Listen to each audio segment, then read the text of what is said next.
Madame, mademoiselle, monsieur, un plaisir de vous retrouver sur Canal Algérie pour ce deuxième numéro de C'est l'heure du foot.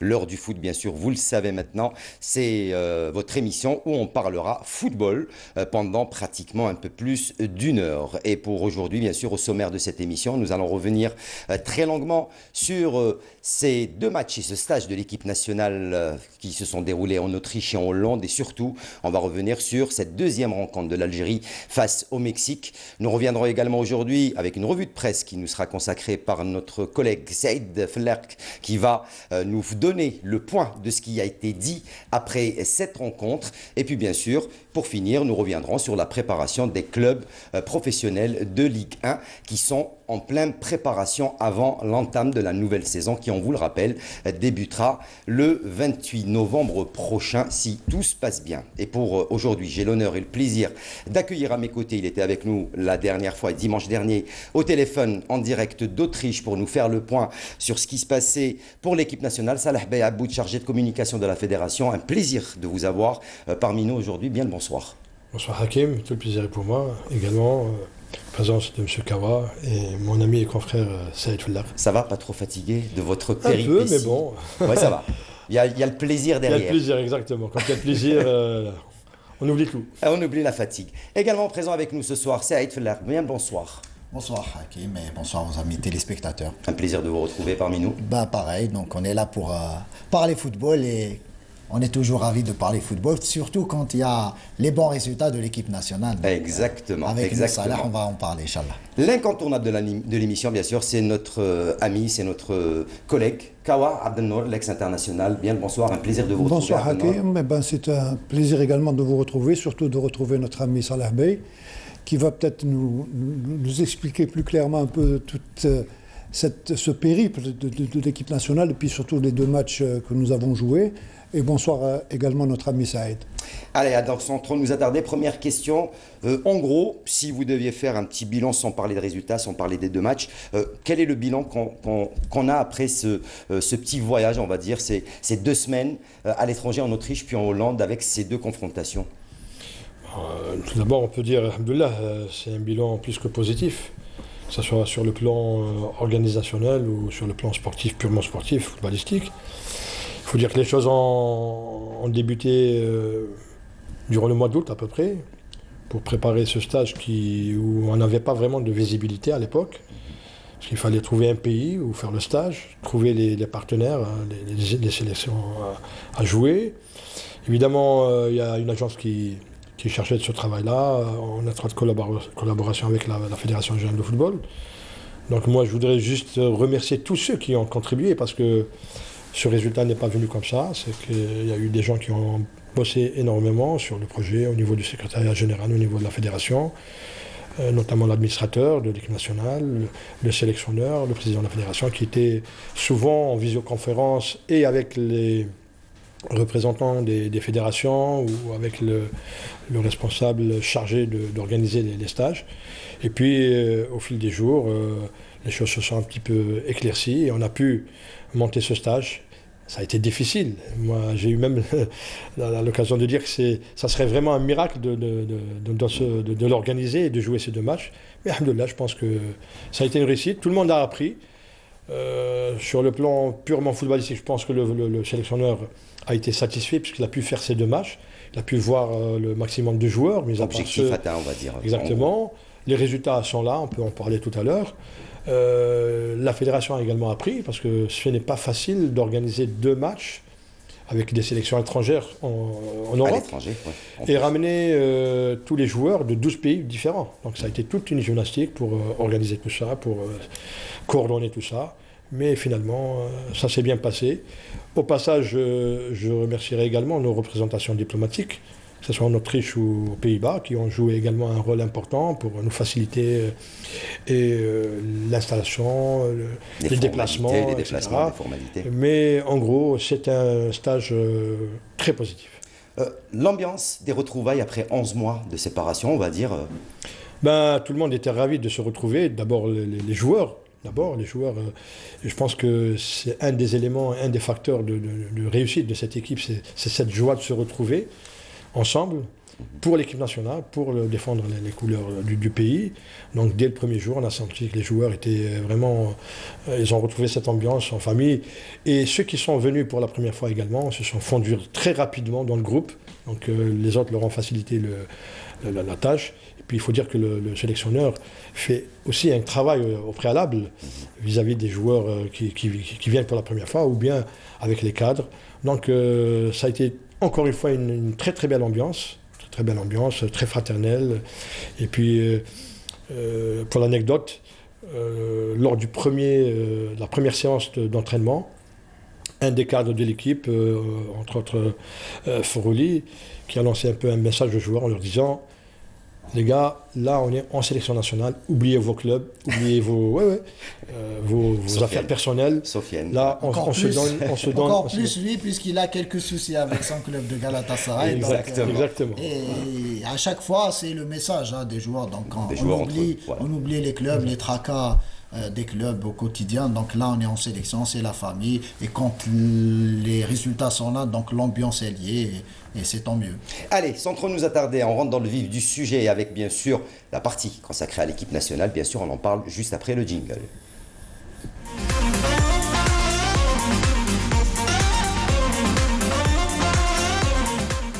Et là, je commence par Abdelnour Kawa. Abdelnour Kawa, 2 stages, 2 matchs. On va commencer par parler par cette deuxième confrontation face à un des ténors donc, de l'Amérique latine, 11e mondial. Et cette rencontre face au Mexique, on sait que l'Algérie n'a eu l'occasion que de se rencontrer avec cette équipe mexicaine qu'une seule fois depuis son existence. C'était en 85, en match amical de préparation juste avant la Coupe du Monde 86. Si je vous pose la question, qu'est-ce qu'il y a lieu de retenir de cette confrontation face au Mexique? Moi, avant toute chose, je voudrais tout simplement, puisque notre ami Abouda en a parlé, féliciter un peu tous les gens qui travaillent dans l'ombre au niveau de cette équipe nationale. C'est important parce que là, bon, c'est vrai que l'entraîneur, les joueurs sont conscients de ce qu'ils ont à faire, mais ces gens-là essaient de donner un maximum pour que l'équipe soit dans les meilleures conditions possibles. Et ça, c'est très important. Donc moi, ce que je peux retenir du match contre le Mexique, ce n'est qu'une fierté. Là, je suis fier de voir notre équipe nationale à ce niveau, ce qui n'était pas évident il y a quelques années de cela. C'est vrai qu'on a joué contre pratiquement une des meilleures équipes du monde. 11e. C'est non seulement 11e, mais le Mexique n'a pratiquement jamais raté de finale de Coupe du Monde. Ils ont tout le temps été qualifiés. Et en plus, je crois qu'ils sont champions CONCACAF. Voilà. Dernièrement, ils sont champions CONCACAF. Et c'est un très bon test pour nous de nous mesurer à des équipes de ce niveau-là. Et ça situe un peu aujourd'hui quel est le niveau de notre équipe nationale. Bon, moi, ce que je peux retenir dans ce match-là, au-delà du résultat, qui est quand même assez satisfaisant, c'est un peu non seulement la manière dont les joueurs ont appliqué un peu l'organisation de jeu que leur demande Belmadi, mais surtout en deuxième mi-temps, quand nous étions à 10, c'était pas évident. On s'attendait à ce que le Mexique puisse prendre les rênes et nous malmener. Finalement, ça a été le contraire. Là, à 10, on a été encore beaucoup plus vaillants et on s'est créé quand même pas mal d'occasions. Bon, maintenant, il y a deux choses qui restent quand même... mais ça, il y a le facteur réussite d'abord, parce que je vais vous donner un exemple. Le deuxième but qui a été marqué par le Mexique, ça a été une reprise un peu acrobatique sur le côté, qui tape sur le montant et qui rentre. Nous, en début de deuxième mi-temps, l'action de Brahimi, elle tape sur le montant et elle sort. Donc il y a un facteur un peu de réussite. On en reparlera plus en détail. Saïd, en tant que journaliste, qu'est-ce qu'il y a lieu de retenir sur ces 2 matchs, Algérie-Nigeria et Mexique-Algérie? On doit retenir aussi les résultats des 2 matchs, puisque même si ça reste des matchs amicaux, il est important pour notre sélection d'enchaîner avec de bons résultats. Et n'oublions pas qu'on reste sur une série d'invincibilité qui dure maintenant depuis 19 matchs. 20 matchs. 20 matchs, si on comptabilise le match... Il est comptabilisé. On a reçu un document de la FIFA qui fait que le match Qatar-Algérie est comptabilisé, officiellement. Est-ce qu'il est comptabilisé au niveau de la sélection A, puisque c'était une équipe composée... Ah oui, ça c'est une précision de taille, puisqu'on disait que c'était un match qui n'était pas comptabilisé FIFA. Et là, donc, c'est bien de préciser, donc c'est 20 matchs de suite, donc il était important pour l'ambiance du groupe, pour la bonne sérénité de maintenir cette série d'invincibilité. Il y a des joueurs qui ont gagné des points, et je pense que là, il y a un joueur, par exemple, qui a attiré mon attention, et je ne sais pas si Salah peut être d'accord ou même certainement. coach. Voilà, donc certainement. Un joueur comme Hlahimia, par exemple, pour sa première quasiment, et face à qui, face au Nigeria, c'est vrai qu'en première période, il a eu quelques difficultés, il s'est rattrapé par la suite, mais face au Mexique, si certains ont vu qu'il avait raté son match, moi personnellement, et je demande l'avis du technicien, je trouve qu'il a assez bien joué défensivement. Après, il est clair que c'est un joueur qui a de l'avenir et qui sera peut-être... Il lui fallait du temps, Abdelnour, sur ce oui, c'est vrai que Hlahimia, bon, surtout le deuxième match, parce que bon, le premier match, ça a été son premier match, on pouvait lui accorder des circonstances atténuantes, il a peut-être fait une ou deux petites erreurs de placement, mais là, contre le Mexique, moi je pense qu'il a fait un match complet, il a été... Bon, ce qu'il ne faut pas oublier, c'est que Mahrez revenait souvent, il lui prêtait main forte, mais défensivement, je pense que d'ici encore quelques matchs, il ne peut que s'améliorer. Il y avait une pression sur l'équipe nationale, Salah?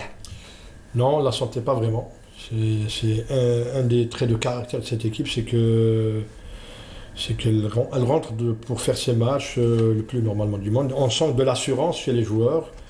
Ils sont sûrs de leur qualité, de l'équipe, du plan de jeu qui est mis en place. Surtout qu'il a varié, voilà. Qu'il répète assez régulièrement. Donc je pense que cette équipe nationale a dépassé ce cap-là de rentrer dans un match où elle a cette appréhension. Peut-être à l'échelle individuelle pour certains joueurs qui sont plus ou moins timides dès leur premier match, mais ce qui se dégage de l'équipe, non. Quand on voit face au... Bien au contraire, on sent de l'assurance. Et d'ailleurs, la façon avec laquelle cette équipe a malmené le Mexique, dès les premières minutes de la partie, c'est qu'ils ont bien étudié l'adversaire. Ils ont joué pratiquement à sa manière, en le privant de balles, en faisant le pressing très haut dans tous les espaces.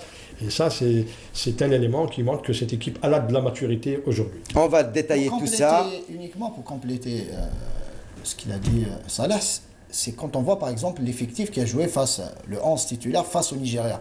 Quasiment à 80%. C'est celui qui avait joué à la finale de la Coupe d'Afrique. Mais remanié, bon, pratiquement. Remanié à 80%, je parle du Nigeria, pas le Mexique. En raison des absences aussi. Voilà, et malgré cela, l'équipe a joué, a gardé son style de jeu et a gagné le match face à quand même un adversaire. Un adversaire coriace. Donc tout ça pour dire que la confiance est liée au sein de cette équipe. Allez, pour ceux qui n'ont pas ou ceux qui veulent, bien sûr, revivre ce moment fort de cette confrontation, deuxième match amical entre le Mexique et l'Algérie, tout de suite, je vous propose de suivre ce résumé de Mokhtar Hammani qui est revenu sur cette rencontre Mexique-Algérie. Abdelnour, dans votre carrière, vous avez été gardien de but, vous avez été entraîneur, vous avez plusieurs casquettes. Est-ce que dans votre carrière, vous avez eu l'occasion peut-être de comparer un des joueurs que vous avez connu à ce jeune Ben Nasser? Il vous fait penser à qui? Peut-être, surtout dans son rôle de milieu. On a eu de grands milieux de terrain en Algérie, à l'image de Cherif Ouzani, Bilal Ziri, Ali Fergani. Mais là, pour moi, c'est une fierté aujourd'hui de voir Ben Nasser jouer à 22 ans, être un des maillons forts de l'équipe nationale. Et je pense qu'il a encore une très grande marge de progression, parce qu'à 22 ans, être à ce niveau-là, c'est quand même une prouesse. Donc on ne peut être que satisfait. D'ailleurs, vous savez, quand on voit Ben Nasser jouer, si on n'arrive pas à le suivre, il passe inaperçu dans le match. Mais quand on voit le travail de récupération qu'il fait et puis les balles qu'il donne, c'est extraordinaire. Donc si à 22 ans il est capable de faire ça, avec l'expérience qu'il va avoir dans quelques années... Et qui plus est, maintenant il marque. En plus. Il marque maintenant. Ça c'est un bonus. Voilà. Mais je crois que avoir des joueurs de sa trempe-là n'est qu'une fierté pour nous aujourd'hui. C'est à l'image aussi d'un certain Ben Sabaini qui était ici en Algérie, jouait en défense. Aujourd'hui, on le voit, il se lance, ça devient un des grands buteurs de l'équipe nationale, même avec son club. C'est des joueurs qui sont en train d'évoluer très très rapidement et ils sont dans leur cocon avec cette équipe nationale. Oui, quand on gagne en confiance, quand on joue au très haut niveau, on ne peut que progresser. Donc ce sont des joueurs qui ont également de la marge à l'image d'un Ben Nasser, qui est un garçon très charmant, très gentil, mais qui sur le terrain vraiment court des kilomètres et vous abat un travail incommensurable. Et c'est ça l'avantage d'avoir de jeunes joueurs dans cette sélection, c'est-à-dire que cette sélection a de l'avenir. Donc, même au-delà de la Coupe du Monde, c'est vrai qu'il y a quelques cadres qui sont au niveau de la trentaine, mais il y a beaucoup de joueurs qui sont derrière, qui poussent et qui, dans quelques temps, auront leur place et qui défendront crânement les couleurs nationales. Et surtout quand on les voit jouer dans de grands clubs en Europe, et jouer la Ligue des Champions, des championnats du top 5, c'est important pour nos joueurs qui aujourd'hui ont complètement changé la configuration et la manière de jouer de notre sélection nationale. Donc c'est une sélection aujourd'hui qui joue un football de haute facture. Et c'est pour cela, comme on l'a dit tout à l'heure, que d'autres sélections cherchent à affronter l'équipe nationale. Et ça sera, Inch'Allah, ça on l'espère, une fois en Coupe du Monde, et c'est ça l'objectif du sélectionneur et de tous les joueurs, c'est d'aller en Coupe du Monde et montrer encore une fois le niveau du joueur algérien, qu'il soit issu du championnat local comme Ben Sebaini ou Halail Mia lors de ce stage, ou bien d'autres joueurs qui sont issus de la formation, notamment française. Saïd, je voulais revenir sur, quand je parle d'état d'esprit, j'ai fait exprès de mentionner l'état d'esprit, puisqu'il faut savoir que Ben Nasser, quasiment, il n'était pas dans les plans de Belmadi à un moment donné, après la prise en main de Jamal Belmadi. Pendant quasiment 10 mois, c'était Taïder qui jouait au milieu. Benasser était souvent remplaçant, mais cela n'a pas empêché Benasser de travailler, d'être sérieux et de garder, disons, le sourire, même aux entraînements, même lorsqu'il était, disons, impatient de jouer. Il a eu sa chance lors du stage à Doha, avant le préparatif pour la CAN. Il l'a saisi et on voit le résultat. Il devient actuellement, par exemple face au Mexique, il y a eu la sortie de Guedioura au milieu du terrain. C'est lui qui a. C'est lui qui a. On n'a pas senti réellement qu'on était dominé au milieu. Au contraire, on a vu que Benasser a réalisé un énorme match, encore plus dans la récupération du ballon. Et c'est ce qui explique pourquoi Jamal Belmadi fait de lui désormais un titulaire indiscutable. Allez, pour finir avec vous, donc Saïd, le mercato, qu'est-ce qu'il en est? Il y a quelques informations à donner très rapidement avant de passer à autre chose. L'information principale, c'est la signature donc, de Saïd Benrahma qui opte au West Ham à titre de prêt. Hein. Donc c'est vrai qu'il y a eu un arrangement sur un transfert définitif. J'imagine que pour des raisons financières, donc, le transfert définitif se fera en fin de saison puisqu'il y a prêt avec option d'achat obligatoire. Donc le transfert sera estimé à pratiquement 25 millions d'euros. Pas d'euros, de livres sterling. De livres sterling, c'est quasiment 30 millions d'euros. C'est l'Angleterre, pardon. Voilà, ça reste donc un transfert énorme pour Saïd Benrahma. Et Saïd Benrahma qui a rejoint son équipe il y a 48 heures de cela.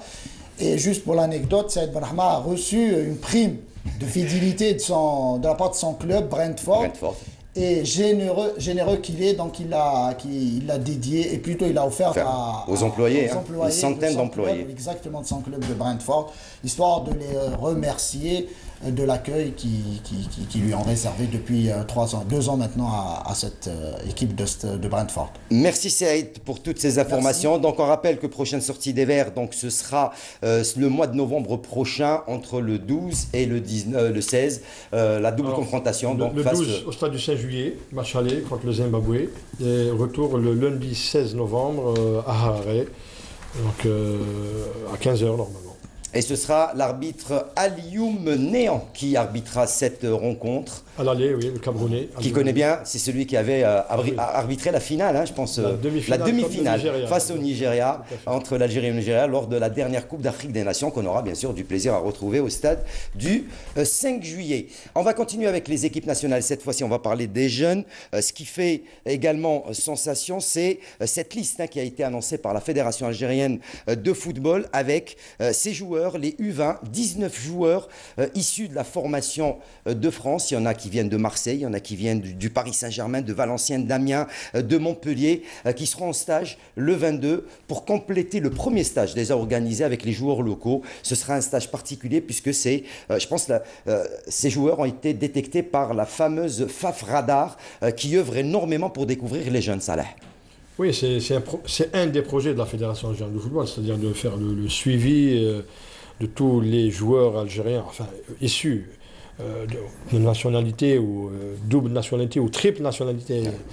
Donc c'est une structure qui appartient à la DTN, donc c'est une structure de la Direction technique nationale qui a été mise en place en mars dernier et qu'il faudrait également saluer pour le travail de fond qu'elle a mené grâce à des Algériens, des Algériens établis en France qui sont dans le domaine du football, qui ont réussi à faire un travail de proximité auprès des joueurs, des clubs et surtout des parents pour avoir des joueurs U17, U15 et U20 prêts à endosser le maillot de l'équipe nationale et des joueurs de qualité aussi.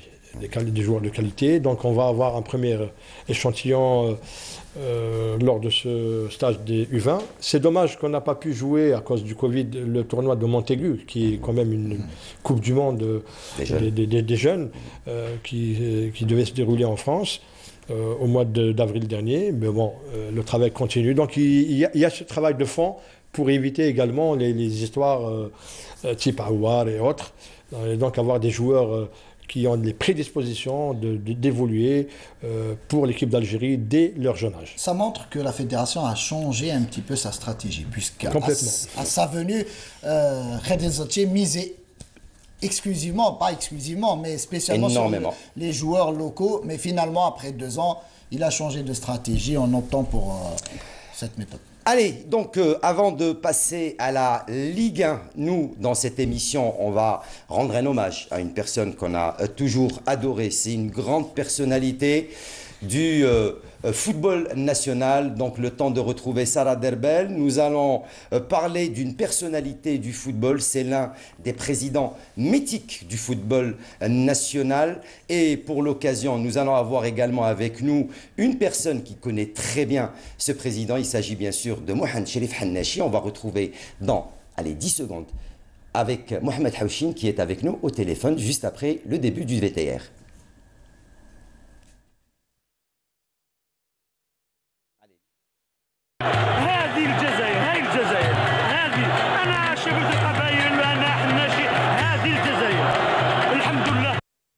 C'est une des phrases assez mythiques de Mohamed Cherif Hannachi lors de cette coupe décrochée par la GS Kabylie. Mohamed Hawchine, bien le bonsoir, heureux de vous avoir parmi nous sur ce plateau de C'est l'heure du foot. Mohamed Hawchine, bonsoir.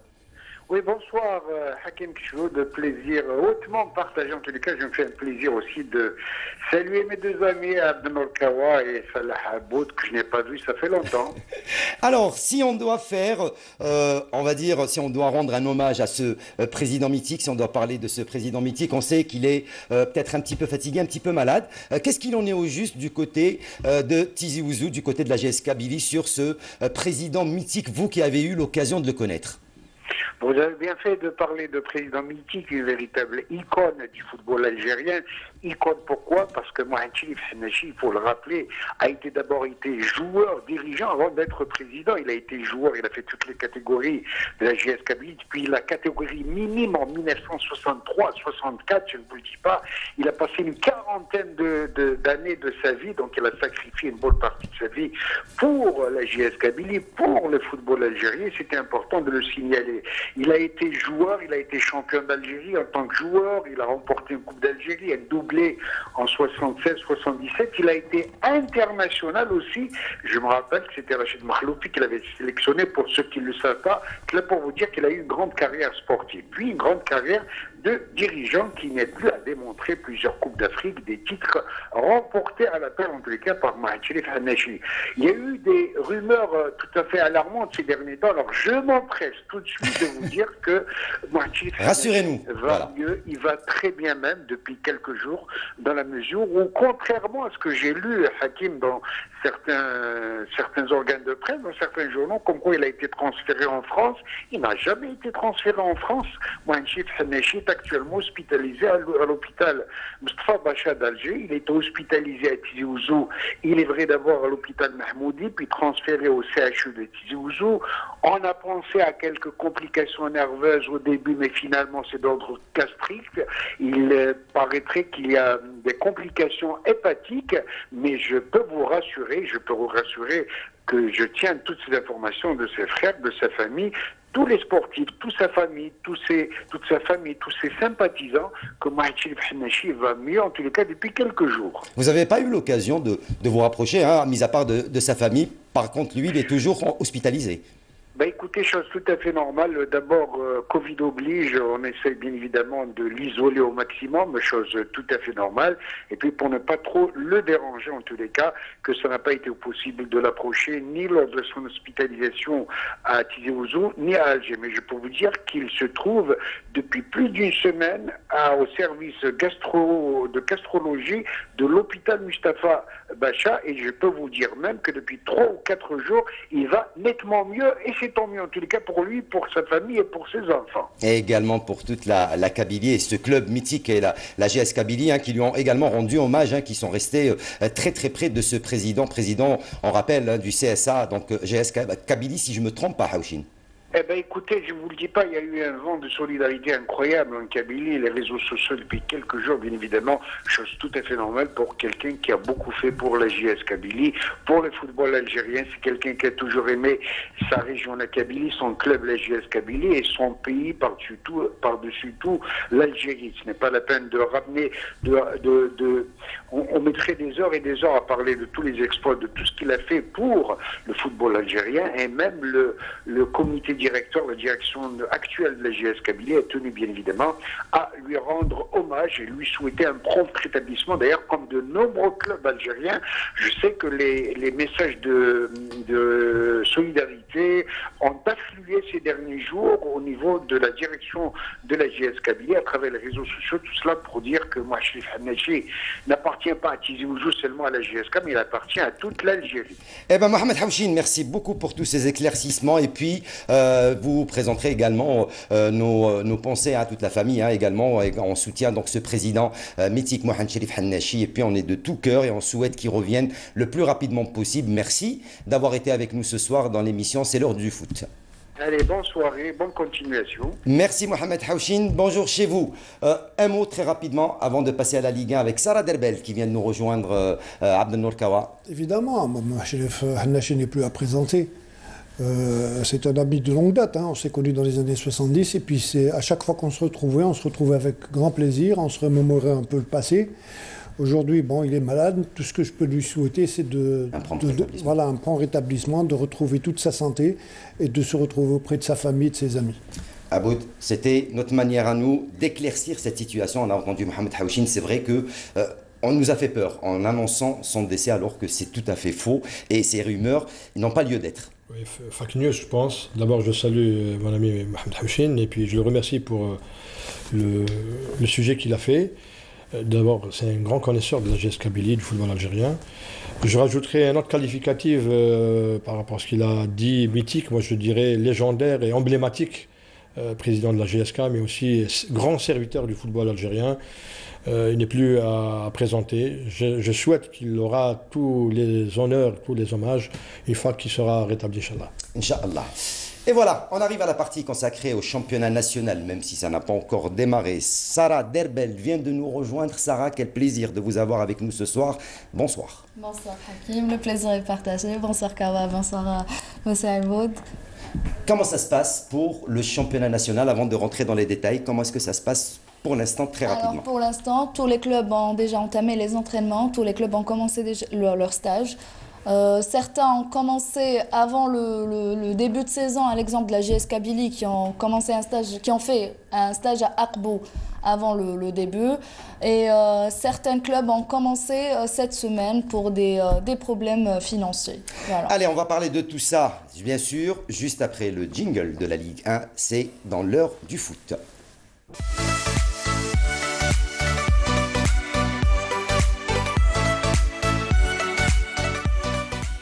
Allez, Sarah Derbel, on démarre directement puisque l'heure avance très rapidement. Les nouvelles des clubs algériens qui sont en préparation. Très bien, donc on va commencer par l'US Biskra.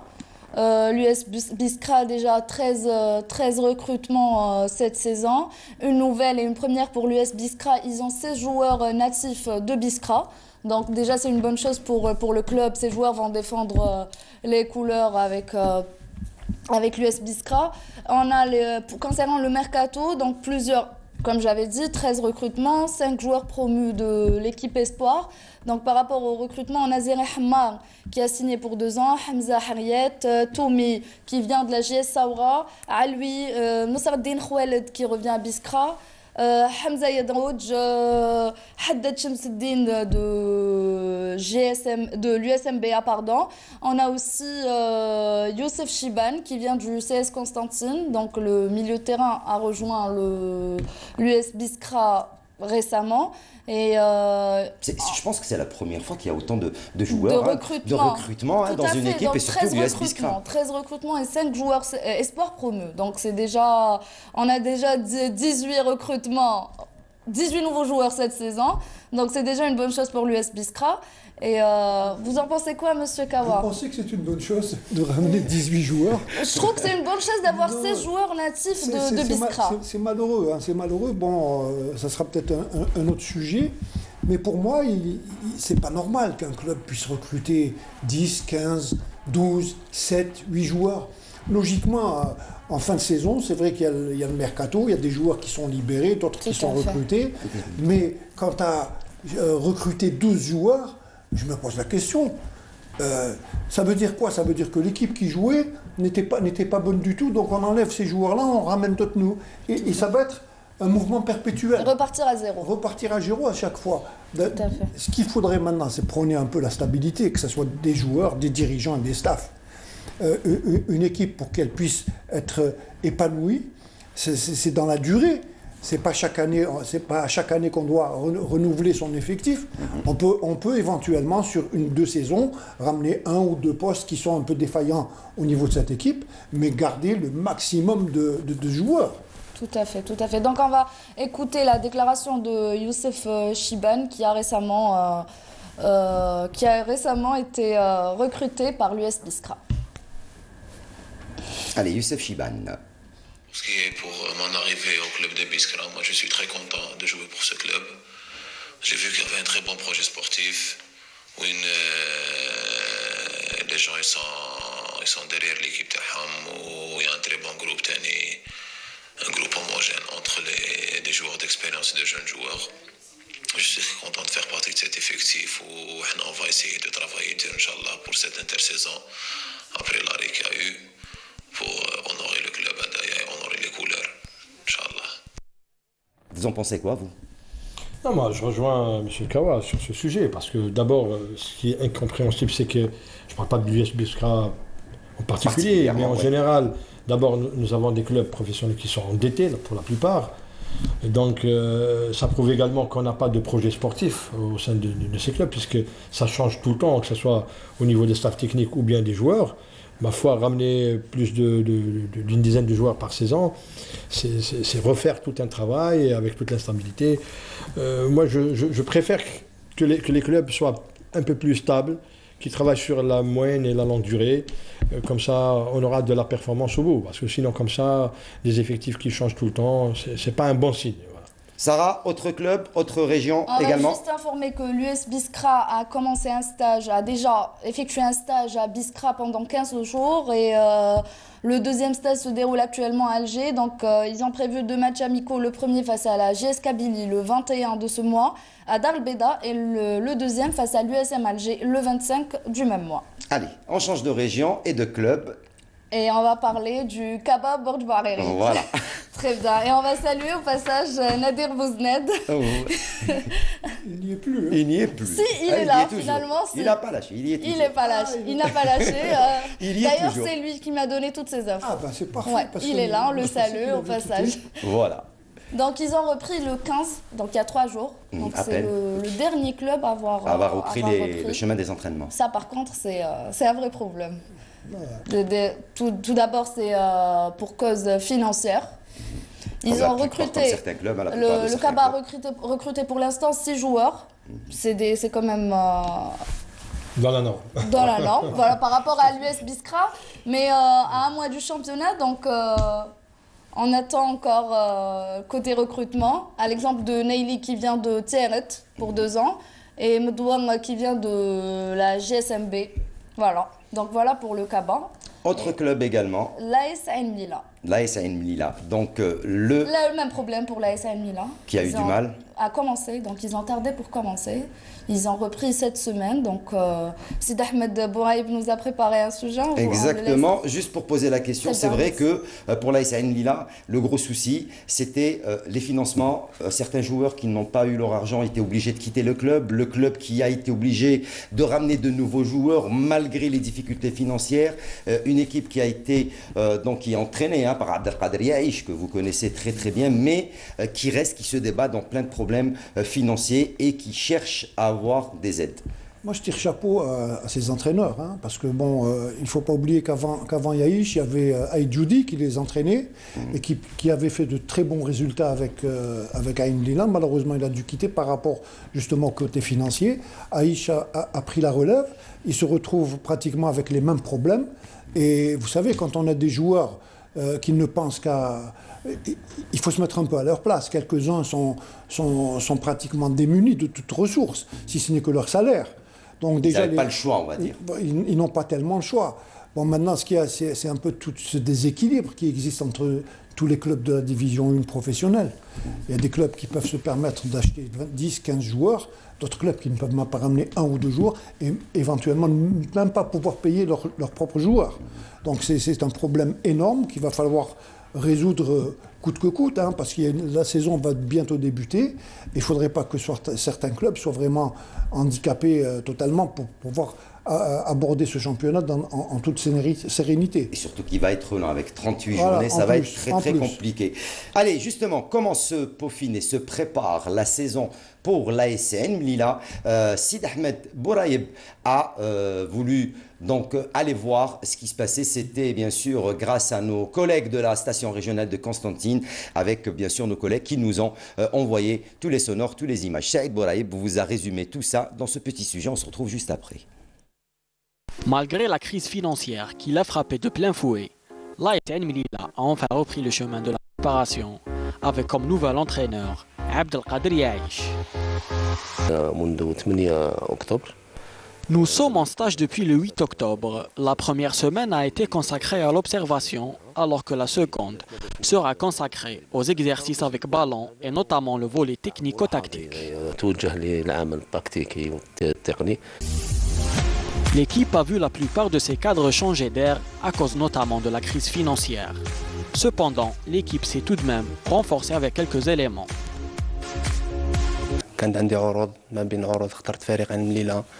J'ai choisi l'Azam car pour moi c'était un grand club avec plein d'ambition. J'ai eu des discussions avec le président du club et on a rapidement trouvé un accord.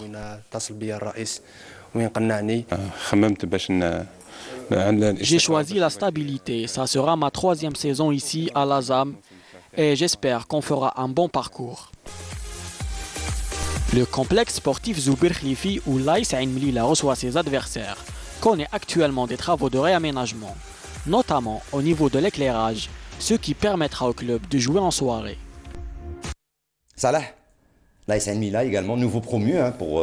C'est leur 2e saison. C'est leur 2e saison, mais bon, on dit nouveau promu, ça fait qu'une saison à peine, et aujourd'hui, on se débat dans des problèmes. Ce que je souhaite, c'est qu'il y ait un peu plus d'équité en matière de financement des clubs, parce que, comme le dit si bien tout à l'heure Sikawa, il y a des clubs quand même qui sont mieux lotis que d'autres. Je pense que si demain on veut avoir un championnat de Ligue 1 d'un certain niveau, avec un certain équilibre entre les clubs, au moins qu'il y ait une équité sur le plan financier. Après, à chaque club d'innover, de trouver d'autres ressources pour progresser, pour construire, pour structurer. Exactement. Également un mot sur Amilia, j'ai vu qu'ils ont un très beau stade. Rénové leur stade, c'est une excellente chose. Comme ça, le club pourra accueillir chez lui, sur son propre terrain. La saison dernière, et en soirée, c'est important. C'est vrai que pour le moment, le public ne sera pas convié, mais Inch'Allah, à l'avenir, il y aura de belles ambiances au stade de Ain Lila. Allez, les nouvelles également d'un autre club. Cette fois-ci, c'est un club d'Alger. Sarah. Tout à fait. Donc, c'est l'USM Alger qui a entamé son deuxième stage à partir du 11 octobre jusqu'au 25 du même mois. Donc l'USM Alger a effectué un stage ici à Alger, donc le deuxième à Mostaganem. Côté Mercato, l'USM Alger a également recruté 10 joueurs cette saison et promu 6 joueurs espoirs, U21 et U19. Donc à l'exemple de Fatah Achour de l'USMBA, Saadi Redouani de l'Entente de Sétif, Mustafa Bouchina par Ado Athletic Club, Zindine Belaïd Nasser Hussein-Dey, d'ailleurs c'est le dernier recrutement de l'USM Alger, et Ismail Belkasmi, CS Constantine. Il y en a aussi d'autres, on ne va pas tous les citer. Donc il y a aussi également un nouveau gardien de but, hein, je pense un jeune gardien de but qui vient pour relayer, il va éventuellement l'incontournable Mohamed Amin Zemamouche, qui est blessé d'ailleurs. Voilà, qui est blessé. Exactement. Donc il y a eu ce matin une séance de récupération après une dure semaine d'entraînement. Et nous avons le préparateur physique qui nous a fait une petite déclaration. D'ailleurs, aussi grâce à notre confrère Rafer Bokelcha, qu'on salue, hein, donc, qui est du côté de Mostaganem. On écoute la déclaration du préparateur physique de l'USM Alger. Allez, tout de suite.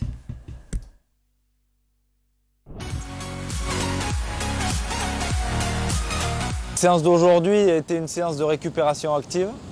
Suite à l'opposition d'hier soir, donc nous avons orienté ça vers du travail ludique et du travail de récupération sous forme de course, voilà, d'une durée de 45 minutes. On vient de clôturer cette première semaine de stage. C'est notre 4e semaine de préparation. Nous avons effectué beaucoup de travail aérobie, de courses assez longues. On a préparé un peu les fondations. Maintenant, on va basculer sur du travail beaucoup plus court, beaucoup plus intense, à travers les jeux, à travers du travail de course aussi. À la fin de cette 4e, nous avons fait l'opposition hier soir. Il y avait du rythme, les joueurs sont fatigués, mais c'est normal. Il faut qu'il y ait cette fatigue-là à ce moment-là pour être prêt au début du championnat, le 21 novembre. Voilà, les joueurs sont concentrés, sont concernés aussi par le travail. Ils sont aussi très attentifs sur le plan de la récupération. Ils apportent un soin important là-dessus avec le staff médical. Et aussi, nous contrôlons les repas tout au long de la semaine, ce qui est un avantage pour la perte de poids et l'exigence du haut niveau.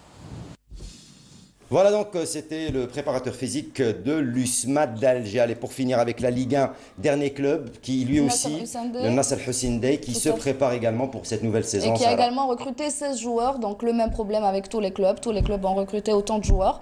Donc le Nehd a déjà effectué 2 stages à Chlef et le 3e qui se déroule actuellement à Annaba.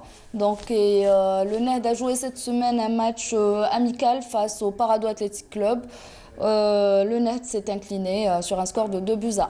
Donc, voilà, donc c'est des matchs amicaux.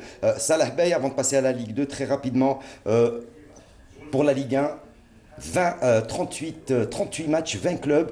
La fédération rassure et assure que logiquement le championnat se terminera dans les temps pour ce qui est de la Ligue professionnelle, hein, de la Ligue 1 professionnelle. On est sûr de pouvoir le faire? Inch'Allah, je l'espère bien. D'abord, c'est le choix des clubs. Hein, la fédération a proposé. Le président de la fédération a réuni les 20 clubs de la Ligue 1. Et il y a eu 3 propositions, dont une avec 28 journées, c'est-à-dire avec 19 journées en simple aller, plus un play-off et play-down. Mais bon, les clubs ont choisi 38 journées, donc un championnat classique. Il va y avoir une programmation qui sera faite. Forcément, le championnat va se terminer un peu tard. Ce qu'on espère, c'est qu'il n'y aura pas de problème de santé, de Covid dans les mois qui viennent. Si les choses se passent bien, je pense que le championnat se terminera. Ce sera éventuellement une formule de 2 matchs par semaine?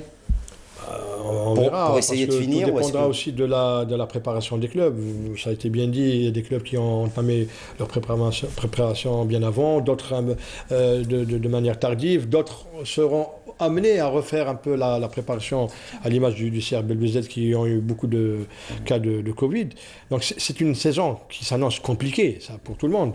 Il faudrait seulement que chacun y mette du sien et que le calendrier soit respecté jusqu'à la fin. Ça va être dur, mais je pense que les clubs disposent déjà de 25-27 joueurs en équipe première, mais aussi en équipe réserve. Donc en moyenne, un club possède une cinquantaine de joueurs. Je pense qu'avec une cinquantaine de joueurs et avec un système de turnover, on trouvera un peu les bonnes solutions pour faire émerger surtout aussi les jeunes talents. Et faire jouer un peu les jeunes dont on a besoin dans les années à venir. Allez, pour finir cette émission, on va parler également de la Ligue 2. La Ligue 2, dont les clubs n'ont pas encore commencé leur préparation. Par contre, on parlera de Ligue 2, juste pour vous parler d'un club et d'une signature d'un contrat. On voit ça juste après le jingle.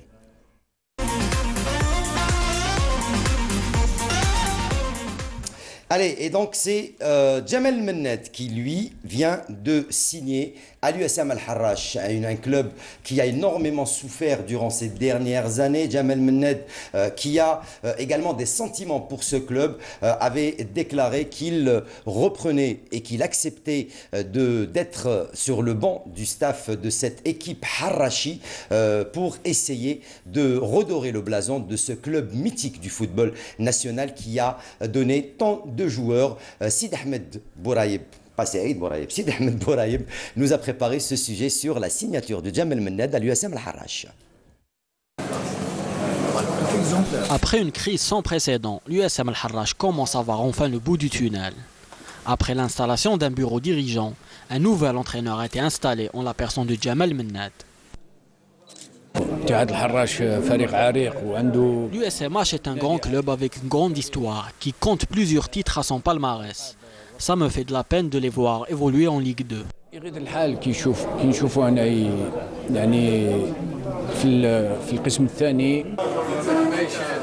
Du côté de la direction, on assure que les demandes du nouvel entraîneur seront toutes satisfaites. Alhamdulillah, maintenant nous avons un nouvel entraîneur. Nous allons discuter avec lui à propos des postes à renforcer pour entamer la préparation à 100% et être prêt pour la reprise. Les dirigeants Harrachi voient grand et ne comptent pas faire de la figuration. Notre objectif est de jouer les premiers rôles. Nous avons un entraîneur ambitieux. On jouera l'accession en Ligue 1. Même sans de cloche chez les supporters, où on espère mettre les problèmes de côté et se focaliser uniquement sur la compétition. Et voilà, donc se focaliser, Abdelnour, sur la compétition. Djamel Mennet, qui n'est plus à présenter, également a la possibilité de redonner peut-être cette grinta à cette équipe de Harrachi qui nous a toujours impressionnés avec ces petits jeunes qui sont dans ce club Harrachi. Oui, il relève un défi assez difficile, dans la mesure où le Harrach est en pleine tourmente depuis quand même quelques saisons. Bon, mais au dire des membres du directoire, je pense qu'il y a eu un accord et une entente pour que cette année, l'USM Al-Harrach puisse retrouver très rapidement l'élite. Et c'est tout le mal qu'on peut leur souhaiter. Et c'est tout le mal qu'on peut leur souhaiter. Allez, pour finir cette émission et ce numéro de C'est l'heure du foot, la nouvelle ou le nouveau-né donc de la fédération algérienne Foot Mag à Salah Bey. C'est toute une nouveauté. On revient un petit peu avec de très belles illustrations. Il y a beaucoup de statistiques, beaucoup d'informations dans ce magazine édité par la fédération algérienne. Qu'est-ce qu'il y a lieu de dire sur ce magazine ? Tout simplement, c'est le 6e numéro qui a été consacré au sacre africain, tout simplement, une année après, donc avec un peu plus de recul. Donc il y a tous les matchs, il y a toutes les statistiques, il y a une excellente analyse statistique vers la fin. Il y a beaucoup de photos, vous le voyez ici. Puis, voilà, beaucoup d'illustrations. C'est, disons, un petit cadeau, souvenir pour la mémoire, pour l'histoire. sacré à jamais, ça a été le titre. Et avec la contribution du coach national, M. Djamel Belmadi, qui a validé quand même le projet avant son édition. À découvrir tous les camps. Ça, c'est le magazine gratuit de la Fédération algérienne de football. Il sera mis, Inch'Allah, dans les jours qui viennent sur le site, téléchargeable sous format PDF. Eh bien, Salah Bey, merci beaucoup d'avoir été avec nous, de nous avoir apporté tous ces éclaircissements dans ce numéro de l'émission. Et puis, on espère vous avoir très bientôt pour un autre rendez-vous sport. Pour une autre aventure avec une autre aventure également. Merci à vous d'avoir été avec nous. Sarah, merci pour toutes ces infos. On vous retrouve la semaine prochaine pour d'autres infos sur les préparatifs des clubs. Et à très bientôt. Inch'Allah, merci Hakim. Abdelnour, toujours un plaisir. Merci à vous d'avoir été avec nous ce soir. Un plaisir partagé, surtout aujourd'hui avec notre ami Salah Bey. Et je pense que cette émission a été quand même assez enrichissante pour les téléspectateurs. Et c'est tout ce qu'on souhaite. Et c'est tout ce qu'on souhaite. Merci à vous, chers amis téléspectateurs, de nous avoir prêté attention, de nous avoir reçus chez vous. C'est la fin de ce numéro de l'émission. C'est l'heure du foot. On cessera de vous le répéter. Respectez les consignes de confinement. Le Covid est toujours présent. Merci à toute l'équipe technique de la Régie 7 d'avoir été avec nous ce soir pour la retransmission de ce numéro. Et puis, on n'oubliera pas, bien sûr, de faire un petit coucou à Kerma Ben Khalifa de l'éveiller, mais à tous les gens qui sont du côté de Ruisseau, les supporters du NEF, du CRB qui nous suivent. Merci à vous encore une fois. Je vous souhaite de passer d'agréables moments à la suite des programmes de Canal Algérie. Je vous dis ciao, bonsoir pour un autre rendez-vous sur Canal Algérie. Bye.